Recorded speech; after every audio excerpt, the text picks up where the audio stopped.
probably 70-80% of your future guidance and coaching and planning is going to involve AI. Oh, yeah. It's Because here. It's not going anywhere. Right. So I think that's just going to expand more and more into your, coaching, advising, and planning sessions. And it's also going to be difficult even on your end to figuring out what's good, bad, and ugly. So you can sort it out and then recommend the right ones to the right client. Absolutely. Yes.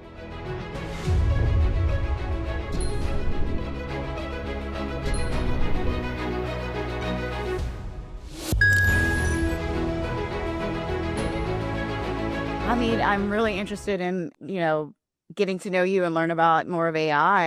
And what I'm finding in the legal profession, our attorneys are they're getting curious about it. A year ago, they wanted it to go away, but now they're very curious about it. But I'm finding that actually getting them to implement something is a far stretch between the curiosity. Are you finding that as well? Oh, absolutely. This is all started with like 7-8 years ago when the CRMs, more of like a sophisticated or higher technology CRMs came about, like Filevine, Litify, Clio, and so forth. And everybody was using Dropbox and Google Drives and Excel sheets and all kind of stuff. And I was in that era when these people came about. And the law firms were just like, lawyers was like, no, this is too complicated. I don't have time to learn this. I don't have time to teach this to my people. And they resisted it maybe for like 2 or 3 years. And then they went to a bunch of conferences and they find a bunch of challenges. And they found their colleagues actually know a lot more about their firms and their cases and their settlements and things like that. And they said, so how I'm having what he's having kind of a system came about, right? Yes. And then they found out it's the same thing that they knew maybe like 2 or 3 years ago, but they refused to adopt. So now everybody's like, okay, without it, one of those CRMs, I can't even have a firm. So it becomes part of a setup process. Is the same thing happening with the AI 10x? Because CRMs had patients, had salespeople. It was pretty clear. It's like there's like 8 or 10 CRMs out there. You pick one, and you have all had friends who used that before or using it now. It was simple, and it took him like 7 years to get there. AI, there's like, there is like 75 solutions today. It will be 95 tomorrow. Yes. And then by this time next year, it'll be 367 options to pick from. And they still keep jumping back to ChatGPT stuff because ChatGPT was like a Google Drive or a Google search equivalent. So, and we know that's not going to help the firm the way it's supposed to. And just like a utility tool. Mm-hmm. So what we're finding out with we have a company called lawpractice.ai, which is essentially more organized fashion way of dealing with the same challenge that we had with the CRM implementation. So we're developing and putting together a tool chest where these are the selected tools that it is developed by us, integrated by partners, licensed by others, but is one toolbox that it is pre-qualified set up. That's why we call it the AI operating system for law firm. So this toolbox is supposed to help the lawyers to operate the firm and not have to go through 300 providers and then in the end choose the wrong one anyway because they got frustrated and they got tired or they selected the cheapest one. The cheapest or the best salesperson. Yes. Exactly. So that's what we're putting together. And even for us, which we have a lot of AI backgrounds, have a lot of developers. We work with 1,000 law firms in the LegalSoft end, which is a partner with the Law Practice AI. It's still very challenging. So I don't really expect any attorney out there figure this out on their own. It's too complicated, too complex. You need dedicated resources. You need a lot of patience. You go into this maze of these AI solutions and You don't know at some point if you're turning right or you're turning left or you're turning around, going back home. It's very unusual. So they need help. End of the day, they need help to navigate, select, use, train, have the right outcomes and ROIs and KPIs from it. So we're putting that together, combined with the several, service or technology providers to make it easy for the law firm to identify what they need to do next. Yeah, absolutely. I think, and I hear other people say, or I hear professionals say, I'm just going to jump in the rabbit hole. I'm going to try all these things. And I'm like, who's going to be running your firm while you're trying all of these things? So it's very, Look, they're not even capable of doing that. yeah. I have 3 boys, 2 of them in law school. One of them just finished law school, Vanderbilt Law. The other one goes to Pepperdine Law. And I work with a lot of young attorneys who are the new generation. They're supposed to be tech savvy. When it comes to this stuff, not necessarily, they're not. 1, 2, within their school, they hardly had any exposure to AI. It's just almost like, say, the attorney is going to do his own tax return. No, how did you figure that out? You need a CPA. It's when the accounting is school is a CPA. Just because you can learn it online doesn't mean you're going to do your own taxes. It's the same thing with the AI. They can try it. I love for them to get involved, give feedback, use it, and all of that stuff. But figuring it out as a complete solution for the firm, which is 3 years from now, 60 to 70% of the law firm operation will be done by AI, want it or not. Yeah. So they just need to partner up, team up with the right set of, providers to get there. Yeah, that's where we come in. Right. Exactly. So they really need help with that. Yeah. I mean, I totally agree. I think they can easily get sidetracked. They can try one thing and say it doesn't work and then not go on to find a solution that will work for them. And just not having that guidance or taking the time, having a plan, just like anything that you develop in your firm, you have to structure out, when are you going to do it? When are you going to set aside out of the avalanche of emails and things that you're already And the doing? more they study it and the more conferences they go to, they get more confused. They do. They do. I just came back from, I was a speaker at the National Immigration Conference in Denver. 3,000 attendees. It was really amazing. And immigration is it's a transactional law, so it's not even that sophisticated, the use of AI. 2/3 of the conference was about AI, and the exhibitor was AI. And I saw these people walking around was just like, can somebody please help me out understand what this guy is talking about? Because it's very above my pay grade what they're talking about. You almost like you need a translator. It's true. You go to each of these booths and say, and sure, can you tell me what she just said? It was really funny to observing that in the actual conference that was like 2-3 days, is to get that reaction from people. So how do you guys involve or provide, guidance and services in this area? Yeah, I was just going to comment too on the conferences. I knew a couple of attorneys that went to Legal Week or Legal Tech Week, and I knew that they had no legal technology at all so far. And I'm like, please don't go to that because you're really just going to get blown away and confused. Let's just have a few conversations, at least beforehand, so I can give you the cliff notes about or an outline of who to talk to and streamline it a little bit. So it really does get into the woods. It's the both high level, so the vision for the firm and the practice, and then getting into the woods or the weeds of it as to what mechanics they want to use it for, so that we can get some quick wins and some great outputs, and then we can talk about overall and long-term AI strategy from there. So how do you guys go about providing the guidance and helps to the attorneys in any level, AI or above and beyond AI? How do you guys participate in that?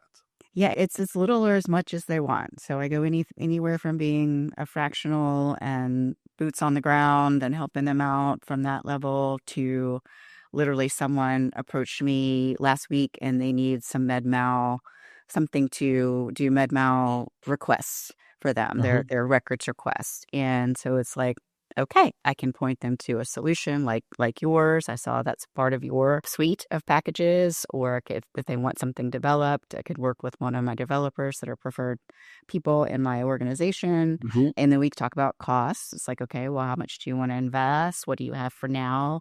What's a good enough product that will save you time, but may not be the Rolls Royce of products, but it might get the job done. So everything's very custom. Any specific practice types that your core competencies at? I do a lot of work with family and estate, so more of the B2C type firms. So B2C. I'd love to get into like M&A and exit strategy because I really think it's very useful there. But Right. haven't quite gotten into that market yet. In those areas that you were mentioning, because I also, we have estate planning, we have a lot of transactional law from bankruptcy to family to Mhm. estate planning and so forth. And those are probably the areas who are going to get hit the most with the AI because a lot of things that they do is repetitive. Like the intake, for example, is very repetitive. They ask the same set of questions no matter what new clients walks in. Then document collection is repetitive. If you're estate planning, you're basically collecting every retirement account, bank account, you know, all properties, all this other stuff. So that, and then writing, drafting, or completing forms like immigration does, Mm. that's also repetitive. So they need to be extremely conscious of the AI. Not only, it has going to be two sides to it. One, it can help them tremendously because it limits the resources, human resources they need to do things. On the other hand, it's going to take a lot of business away because there's going to be a lot of self-service AI component that basically going to do the basic estate planning, going to do the basic bankruptcy, it's going to do the basic, divorce or separation that is not contested, things like that. So they have two worries. One, what to pick and how to use it to benefit from, and how to position themselves so they don't lose their livelihood from it. True. It's definitely a disruptor. And we've seen even before this came out, widespread AI usage to the consumers. We've been seeing a lot of DIY law for maybe the last 10 years, more than was in the past. But then we're also starting to see the trickle down effect of it having been done incorrectly, such as Yes, things like business partnerships and operating agreements. It's like, okay, well, now those are in litigation because the original documents were not done properly because they were DIY or they were a cookie cutter they found online. exactly. So probably 70-80% of your future guidance and coaching and planning is going to involve AI. Oh, yeah. It's Because here. It's not going anywhere. right. So I think that's just going to expand more and more into your, coaching, advising, and planning sessions. And it's also going to be difficult even on your end to figuring out what's good, bad, and ugly. So you can sort it out and then recommend the right ones to the right client. Absolutely. Yeah. Staying ahead of it. I mean, luckily I'm in some organizations like Chief AI Officer where we meet literally daily and get the scoop, get the new stuff, get the feedback. And then I'm meeting with providers like yourself who have solutions. And it's like, okay, what's new in the solution? Who is this going to benefit? Which price point does this fall into? Where can I Right. suggest it?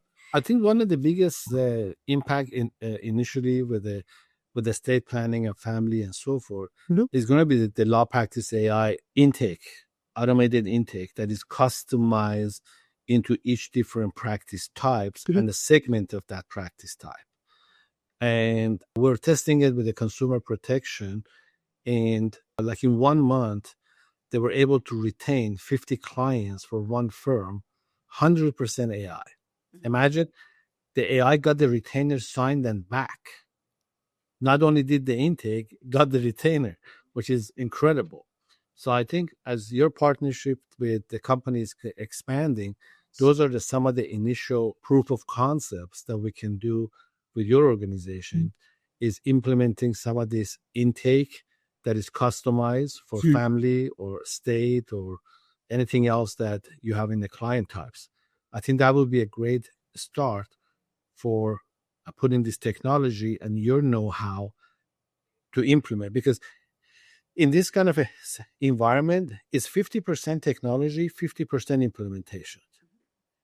So if it's not implemented properly, like there's a lot of stuff that your organization does, implementing change, implemented technology, processes, workflows, and so forth, it never happens right. If there's nobody watching it and actually implementing it, it's not like this magic pill that you go buy and take and you just, oh, my problem. It's not an Advil, you know? That's it, right? So I think that's going to come in pretty handy to be able to do that. Yeah, you'd be surprised. A couple of people, when I first started doing my speaking events and outreach on this topic, and then I would get, invited to the office to do a consultation, how many people wanted me to like plug in the AI? Yeah. So I literally got shown to like the server room one time to like plug in the AI, and I'm like, whoa, this is not like a technology. This is a whole process. It's a whole revolution in the way that you're going to do business. Right. And I need to get feedback from everyone on the team. And usually when I was able to get that feedback, I'd find out that some people were already using it. It just wasn't widespread implemented. They're like, wait, what? You did a table of contents with the tool? And it's like, yeah. And it saved me a whole day's work. And just facilitating that conversation and getting I don't know if it's stigma or fear or what, but just opening it up and saying, okay, we're going to do this. And we need to have a safe sandbox for people to start experimenting with it. And it's part of every conversation. Yeah, absolutely. I think the combination of our expertise in the legal sector from LegalSoft itself, added on to the Law Practice AI and the Success Partner, I think if we can formulate that could become a secret recipe that everybody asks about. Is like, what's the secret recipe? Just tell me. I think this combination of these three sort of set of expertise and market penetration could be a good scenario to scale a firm with using virtual staffing from LegalSoft, using technology from Law Practice AI, and your management and implementation expertise and coordinations to actually get the job done. Mm-hmm. So I think that would be the winning formula, at least for now. For people to find you, where can people find you or contact with you? Oh, I am all over social media. So the THE Success Partner is my brand. And you can also look up my name, Daya Naef. Luckily, I have a very unusual name, so pretty easy. Yeah, it's unique. You can't miss it. You can't miss it. You can't miss it. If anything, I have too much presence on there, but very easy to find. LinkedIn, send me an email to daya@thesuccesspartner.com. Very easy. And I'm always looking to have conversations. This is what I talk about all day long, and always happy to have more conversations. Wonderful. And I'm Hamid Kohan, President and CEO of LegalSoft and also LawPractice.ai. And it's been a pleasure having you on this session. And hopefully we can have other sessions to actually share the implementation of formula that we just talked about in some proof of concept in some of the firms, and be able to present the results for others as a proof of concept. So you can find me at thelegalsoft.com or lawpractice.ai. Thank you.